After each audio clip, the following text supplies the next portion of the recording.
While the federal government is at loggerheads with the Greens over proposed rental reforms, New South Wales is taking further steps to strengthen renters' rights. Julia Bradley has the details from Penrith in Sydney's west. Julia, the New South Wales government has appointed the state's first rental commissioner.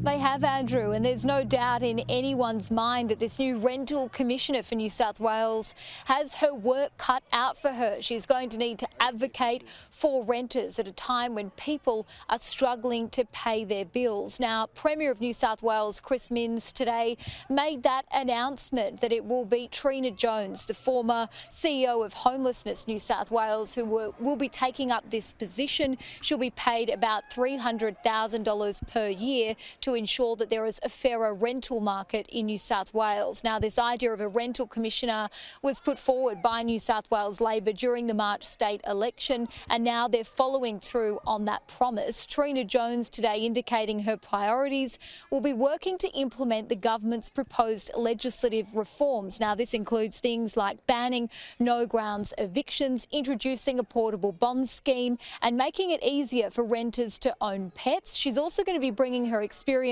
around social housing to the table. The evidence and policy is clear that investment in housing that people can afford can have knock-on impacts to ensure that rental is more affordable.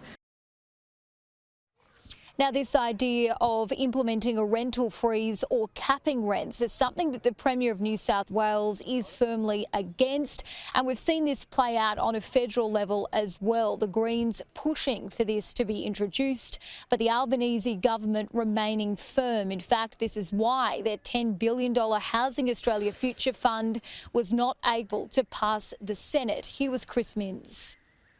We've had rental increases of 24% in the last 12 months. The last thing I want to do is encourage ever higher rental increases over a short period of time. And the reason rental, those caps haven't worked around the world is because it leads to inflationary pressure on rents in the short run, and I think it puts downward pressure on supply in the long run.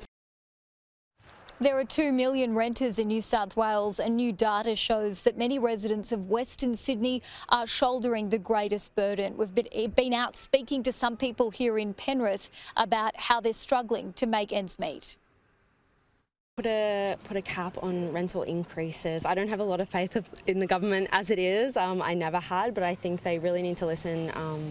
If everyone is struggling as they are now, something needs to be done, otherwise we're going to go into a full-blown crisis. So I think, yeah, put a cap on increases, and I think, limit the amount of properties that people can own and all things like that. I think a full upheaval needs to happen.